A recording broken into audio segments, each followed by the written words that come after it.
Olá, alunos! Tudo bem com vocês? Aqui é o professor Wesley e chegamos finalmente à nossa 10ª aula do curso de Imunologia Básica. Hoje adentraremos aqui no mérito da resposta inflamatória. Então, para vocês se situarem, a nossa aula ela vai ser composta pelos seguintes tópicos. A gente vai fazer um breve esboço de como que se dá o reconhecimento dos PAMPs e DAMPs novamente. Posteriormente, a gente vai dar uma analisada na resposta antiviral via interferon do tipo 1. Passando agora por mediadores da resposta inflamatória, então a gente vai ver quais são as classes. Comentaremos sobre a via da ciclooxigenase, ou comumente chamado como via das COX. Veremos as vias das lipooxigenases. Veremos as ações aí dos mediadores eucosanoides, a inflamação propriamente dita e os seus desdobramentos aí fisiológicos. E por fim, a gente encerra a nossa aula comentando aqui sobre as principais referências bibliográficas que foram essenciais para essa aula. Beleza? Então vamos lá. Gurizada, em nossas últimas aulas nós havíamos descrito aí que o processo de reconhecimento dos PAMPs e dos DAMPs se dava através ora, das células da imunidade inata, mas também a gente pode observar que existe aqui uma participação também de células não imunes. Então, a gente poderia, por exemplo, pensar nos queranócitos, poderíamos pensar nas células epiteliais, poderíamos pensar nas células que secretam muco e etc. E esse conjunto entre células não imunes e células da imunidade vão ser decisivas aí para esse processo de reconhecimento de PAMPs e DAMPs. Por conseguinte, é interessante nós destacarmos que as células não imunes elas estão atreladas aqui com o processo de secreção de peptídeos antimicrobianos, algumas enzimas. Podemos pontuar aqui interferon do tipo 1, mediadores inflamatórios. E em contrapartida, a imunidade inata ela pode ser aqui simplificadamente resumida como uma resposta humoral, a lembrar-se aí, podemos pensar no sistema complemento, que está atrelado com o processo de Lise e opsonização, e também a gente pode pensar aqui nas moléculas de reconhecimento de padrão, que estão atreladas ora com neutralização quanto com opsonização. Além disso, nós havíamos descrito anteriormente a resposta celular, que é mediada aí pelos polimorfonucleares, no caso basófilos, mastócitos, neutrófilos, eosinófilos e afins, que estão diretamente atrelados com processos fagocitários. Então, essencialmente, a gente pode pensar, nesse caso, nos macrófagos, nos neutrófilos e até mesmo nas células dendríticas. E falando-se aqui das células dendríticas em especial e também dos macrófagos, a gente pode pensar também no processo de apresentação de antígeno. Nós havíamos descrito em aulas anteriores que tanto o macrófago quanto a célula dendrítica são consideradas como células apresentadoras de antígeno profissionais. Então, a finalidade dela é fazer com que haja aqui um processo de meio que encaminhamento para o sistema imune adaptativo para reconhecer o antígeno e, consequentemente, elaborar uma resposta específica a ele. A gente pode pensar aqui nos eosinófilos e nos mastócitos, processo de desgranulação. A natural killer está também atrelada aqui com o processo de lise de células danificadas, né? E aqui a gente pensa diretamente na produção de interferon do tipo 1 e mediadores inflamatórios. Isso a gente já comentou anteriormente e aqui é somente uma revisão bastante resumida. Além disso, eu quero dar destaque aqui em especial à resposta antiviral mediante interferons do tipo 1. Nesse contexto, a gente pode pensar que, numa situação no qual você tem aqui uma infecção viral, o processo no qual a gente consegue debelar essa resposta, essa inflamação, essa infecção viral, perdão, dar-se aí mediante um processo de transcrição de fatores aqui do interferon alfa e interferon beta. E essas ambas moléculas aqui, essas citosinas, elas têm função de fazer aqui uma resposta antiviral, certo? Além disso, é importante nós destacarmos que a resposta antiviral via interferons do tipo 1 geralmente estão atrelados aqui com o processo de inibição da replicação viral, tá bom? E além disso, essa resposta mediada via interferon do tipo 1 vai aumentar a expressão de MHC de classe 1, ativa a natural killer a fazer o processo de killing aqui de células infectadas, faz uma retroalimentação aqui com macrófagos e células dendríticas e aumenta aqui a secreção de QK, que aí está atrelado aqui com linfócitos.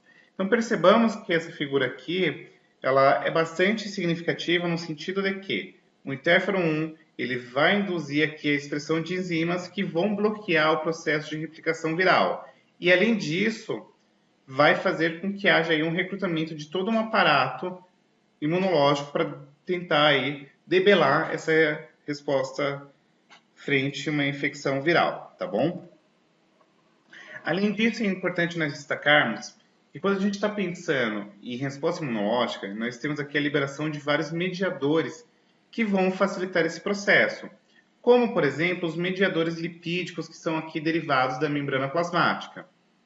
E aí, a gente pode ainda pensar nos mediadores pré-formados, como o caso aí de citosinas, histaminas, ou até mesmo aqui nesse caso do inflamassoma que nós comentamos anteriormente, que você tem lá a caspase 1, que cliva a pró-interleucina 1 beta, fazendo aí a produção de interleucina 1 beta e etc. E nós temos aqui uma liberação em demanda. Então aqui a gente pode pensar na FN-κB, a gente pode pensar aqui nos fatores de transcrição de interferon e por aí vai. Mas eu quero destacar em especial que a gente precisa se atentar com algumas vias aí que estão atreladas com a resposta inflamatória, como por exemplo a via das ciclooxigenases, ou também denominadas aqui como COX. Basicamente, membrana de macrófagos apresentam aí na sua constituição um ácido que nós chamamos de ácido araquidônico. E o ácido araquidônico, ele consegue fazer aqui uma clivagem, formando aqui a COX-1 e a COX-2. E ambas essas COX aqui estão atreladas aqui com o processo de inflamação. E aqui eu quero destacar ainda em especial que tem vários subprodutos que são aqui derivados das COX. Você tem a TXA2, que está atrelado com o processo de agregação plaquetária, processo de vasoconstrição. Tem a PGI-12, que está atrelado com o processo de agregação plaquetária, vasodilatação. Tem esses outros mediadores aqui, PG2, PGE2, PGF2, que está atrelado com tônus e permeabilidade vascular. E tudo isso daqui, conjuntamente aí com mediadores celulares, vão levar aí a um processo inflamatório. Outra via interessante é a via da lipooxigenase, ou também chamada de LOX. Ela está diretamente atrelada aqui também com a via das COX, mas o subproduto principal aqui são os leucotrienos. E aqui a gente pode pensar ainda nos leucócitos, no caso aí dos mastócitos, dos eosinófilos, as polimorfonucleares, os monócitos. E a via da lipooxigenase, ela acaba amplificando os efeitos aqui pró-inflamatórios a nível local e, consequentemente, aumenta a permeabilidade vascular de maneira que a contração da musculatura lisa acabe ocorrendo aí e, consequentemente, você tem aqui um processo de quimiotaxia também atrelado com isso. Aqui não se lembre, a quimiotaxia nada mais é do que a liberação de mediadores que vão fazer com que haja recrutamento de células para o sítio de infecção. Nesse sentido, eu quero que vocês entendam que a ação inflamatória derivada aí dos eicosanoides, que são tanto o COX quanto a via da lipooxigenase, são os seguintes. Você tem aqui o troboxano A2 e os leucotrienos, C4 e 4D4, que estão atrelados com o processo de vasoconstrição, aqui faltou um N, perdão. Você tem esses mediadores aqui, que estão atrelados com vasodilatação, leucotrienos, que estão atrelados com permeabilidade, quimiotaxia, adesão. Você tem esse tipo de leucotrieno aqui, B4, que está com permeabilidade, migração e ativação. Tem o PAF, que é o fator de ativação plaquetária, que está atrelado aqui com vasodilatação, migração e ativação, formação de adesão plaquetária. E tudo isso daqui é importante para mediar a resposta inflamatória. E nesse sentido, quero que vocês entendam ainda que tem aí uma série de vários receptores de citosinas que estão envolvidos aí na imunidade inata. Você tem receptores de IL-1, receptores de fator de crescimento de colônia, receptor para IL-6, receptor para interferon alfa, interferon gama, receptor para a família de TNF, você tem receptores aí para mediadores lipídicos e etc. E eu quero que vocês entendam que tudo isso daqui tem uma importância significativa na condução, no desdobramento do processo inflamatório. Aqui eu descrevo bastante resumido para vocês entenderem, mas a gente vai aí pensar agora no processo inflamatório. A inflamação, de maneira bastante simplificada, é uma resposta aí reativa local, mas ela pode ser a nível sistêmico, que tem como objetivo fazer aí a chamada de leucócitos para eliminação aí do patógeno, ou até mesmo fazer aí um reparo a um dano ou uma lesão, certo?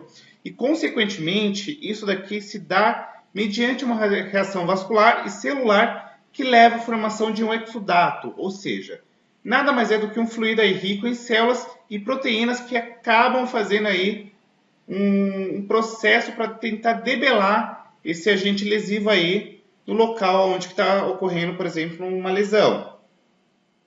E o processo inflamatório, em essência, ele visa eliminar um micro-organismo, e aí, para acontecer esse processo de eliminação de micro-organismo, se tem acúmulo de células aqui, como por exemplo os macrófagos ou neutrófilos, se tem aí transporte de antígenos lá para os linfonodos para fazer a apresentação antigênica, se tem contenção da infecção, então você faz uma barreira microvascular, faz diluição de produtos tóxicos, tenta fazer uma remodulação aí de tecidos danificados e etc.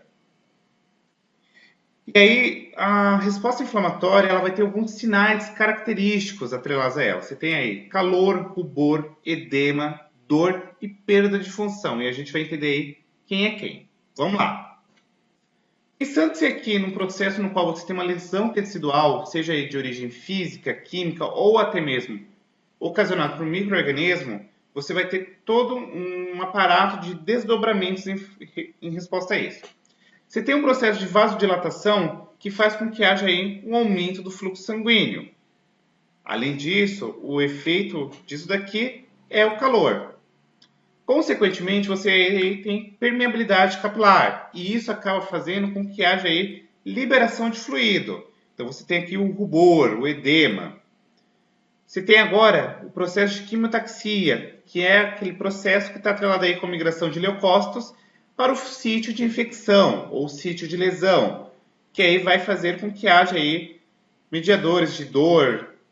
Você pode ter uma resposta a nível sistêmico, como por exemplo febre, proliferação de leucócitos, produção de citosinas, que acabam desencadeando aí todos esses processos que a gente chama de sinais cardinais, que é calor, rubor, edema, dor e eventualmente perda de função. Por conseguinte, eu quero que vocês entendam que a citosina nada mais é do que uma molécula sinalizadora. Ela pode ter uma ação, por exemplo, endócrina, como o caso aqui de um hormônio, que é quando o mediador ele atua a uma longa distância. Se tem uma ação parácrina, quando é um mediador, ele atua em células próximas daquelas que a produziu. E se tem uma ação autócrina, que é aquela situação na qual o mediador atua na própria célula que produziu. E aqui alguns exemplos de citosinas que a gente pode destacar, ó. IL-1B, interleucina 6, TNF-alfa, proteínas de fase aguda. Aí você tem processo de febre, resposta sistêmica, por causa aí do choque anafilático. Você tem ativação celular, que são em decorrência disso, e por aí vai. Por conseguinte, a gente pode pensar que existem ações locais e sistêmicas aí das citosinas no processo inflamatório. Você pode ter aqui um processo de inflamação local, então você pode pensar aqui no TNF, interleucina 1, que faz com que haja aqui liberação de quimiosinas, que vão fazer com que haja adesão de moléculas aqui na célula endotelial, vai ter aqui mudança na permeabilidade, com que façam com que haja ativação, recrutamento de células e etc. Mas em contrapartida, nós podemos ter aqui ações aí a nível sistêmico, como um processo de proteção. Então, por exemplo, o TNF, a interleucina 1 e a interleucina 6, elas podem atuar aqui no sistema nervoso central, fazendo com que haja aqui febre, ou elas podem atuar lá no fígado, fazendo com que nós produzamos aí proteínas de fase aguda, proteínas do sistema complemento. Podem atuar, por exemplo, lá na medula óssea, fazendo aí estimulação do processo de produção leucocitária. Mas em contrapartida, pode ter aí efeitos patológicos a nível sistêmico também.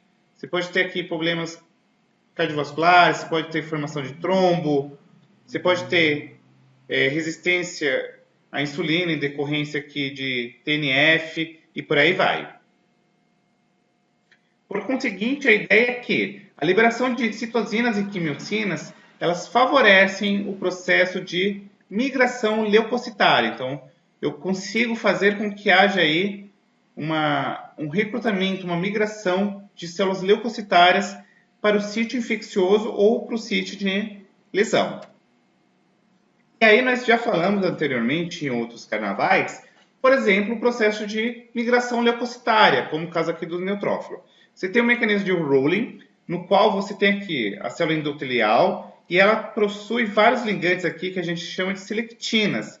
E as selectinas, elas conseguem se ligar aqui em porções aqui de alta afinidade no neutrófilo que a gente chama de integrinas. E elas fazem um processo de rolling, ou seja, um processo de freamento desse neutrófilo que está passando a milhão lá no vaso sanguíneo, de maneira com que a gente consiga fazer com que esse neutrófilo ele sofra aqui um processo de freamento e, consequentemente, você tem aqui a migração para o endotélio. E aí, tendo esse processo de migração, você consegue fazer agora a ação aí de fagocitose e o processo de resposta inflamatória a nível local. Aqui é uma outra exemplificação do que eu falei anteriormente.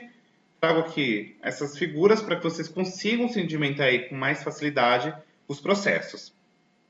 Por conseguinte, eu quero que vocês entendam que a inflamação ela induz aí, a nível local, ativação e degranulação de mastócitos, que vai ter aí liberação de histamina, liberação de citosinas, quimiosinas, faz aí processo de fagócitos teciduais que fagostam os patógenos. Você tem aqui ativação de células dendríticas, tem migração lá para os linfonodos, mas em contrapartida você tem modulação aí da microcirculação, recrutamento de leucócitos do sangue, liberação de mediadores inflamatórios e proteínas aí da fase aguda, tá bom? Percebamos de antemão que um importante evento que tende a acontecer aqui no processo inflamatório é uma micromodulação do processo aí de da circulação, para que a gente consiga fazer com que não aconteça disseminação aí desse processo lesivo ou dessa infecção. O edema, ele basicamente decorre aqui do fato de você ter uma solução aquosa aí de proteínas do plasma e leucócitos. Por isso que acontece aquele caso da pessoa ficar inchada comumente, aí, como se fala, tá? E aí o exudato inflamatório, ele basicamente é decorrente aí do aumento da permeabilidade vascular e ele é importante na contenção e limitação aí da agressão, tá bom? E aumento aí da quantidade de líquido na região intersticial leva ao aumento aí da drenagem linfática. Como eu falei anteriormente, essa é uma figura mais do mesmo para que vocês entendam aí o mecanismo de rolling, que é aquele processo de ativação de leucócitos lá no endotélio e, consequentemente, aí você tem um processo de recrutamento. Aqui uma outra figurinha para ficar mais bonitinha para vocês. E nós temos liberação de citosinas. IL-1 beta, TNF, interleucina 6, são todas citosinas inflamatórias, tá bom? Elas promovem aqui a adesão molecular, aumenta aqui a permeabilidade, faz recrutamento, ativação e por aí vai. Então aqui tem uma liberação de citosinas e aí você tem todos aqueles efeitos que nós já vimos descrito anteriormente, tá bom? Atua aqui na medula óssea, no hipotálamo, no músculo, nas células dendríticas, no fígado e por aí vai. Essa figura, inclusive, eu retirei ela do Imunobiologia de Genoway. É uma boa literatura aqui para vocês observarem aí esses quadros de citosinas, tá bom? Como eu falei para vocês, eu quero que vocês entendam que tem efeitos sistêmicos aí, ó. Então, novamente, essa figura, eu quero que vocês guardem ela. Tenha feito aí a nível de sistema nervoso central, que vai levar aqui processo de dor, febre. Lá no fígado libera proteínas agudas, como a proteína C reativa, proteínas do complemento. E na medula óssea você tem a produção de leucócitos. Aqui tem outros mediadores inflamatórios, tá bom? Aqui é somente para vocês terem uma noção aí, ó. Tem prostaglandinas, leucotrienos, fator de ativação plaquetária, espécies reativas de oxigênio, óxido nítrico, quimiosinas, citosinas, histaminas, e tem aqui os efeitos da sua ação.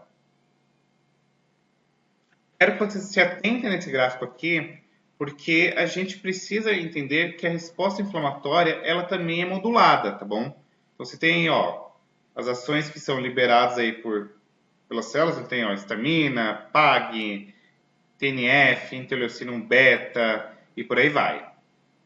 E aí eu quero que vocês entendam por último que a resposta inflamatória ela não pode perdurar para o todo sempre. Então você tem aqui o processo de inflamação aguda e consequentemente você tem aqui o processo de resolução da inflamação, que nada mais é do que uma volta à normalidade aí da microcirculação, acaba parando a infiltração de leucócitos e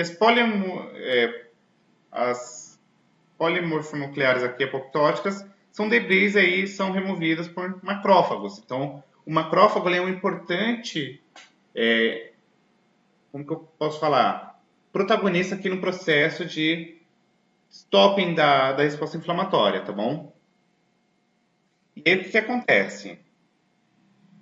Como que a gente precisa fazer aqui? Você precisa fazer inibição, destruição da resposta inflamatória. Você tem aqui a ação anti-inflamatória basicamente intermediada por macrófagos e células Tregs, tá bom? E aí você pode ter algumas citosinas da fase tardia da resposta inflamatória.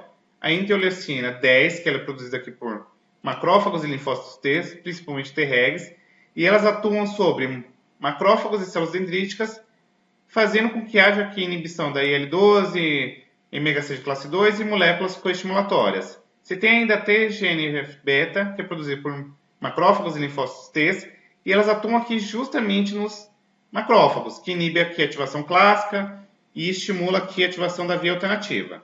Atuam também sobre fibroblastos e macrófagos, tá bom? Fazendo com que haja aqui reparo tecidual e angiogênese. Então, eu quero que vocês destaquem aqui a importância da IL-10 e da TGF-beta, tá bom? Você pode ter aqui uma inflamação clônica, por exemplo, o que acontece aqui em Mycobacterium tuberculose, treponema, e etc., que você tem um processo que a gente chama de reação granulomatosa. E aqui, ó, isso pode ser bastante ruim, porque você pode levar um caldo aqui, uma exposição tão prolongada que acaba fazendo aí processo de aterosclerose, silicose, pode levar até autoimunidade, tá? E aqui eu quero que vocês observem o que tem na fase ativa. Então, ó, reação persistente contra o evento inflamatório. Acontece aqui linfócitos e plasmócitos, macrófagos, destruição tecidual. E aqui é uma imagem bastante detalhada de um granuloma, tá bom? E por fim, são essas as literaturas aqui adotadas nessa aula. Recomendo basicamente que vocês atentem-se aqui a priori no Imunobiologia do Genway e posteriormente utilizem aqui o Imunologia Básica para complementar o que eu fiz aqui nessa breve recapitulação, resumo da nossa aula, tá bom? Um forte abraço, um beijão e até a nossa próxima aula. Fui!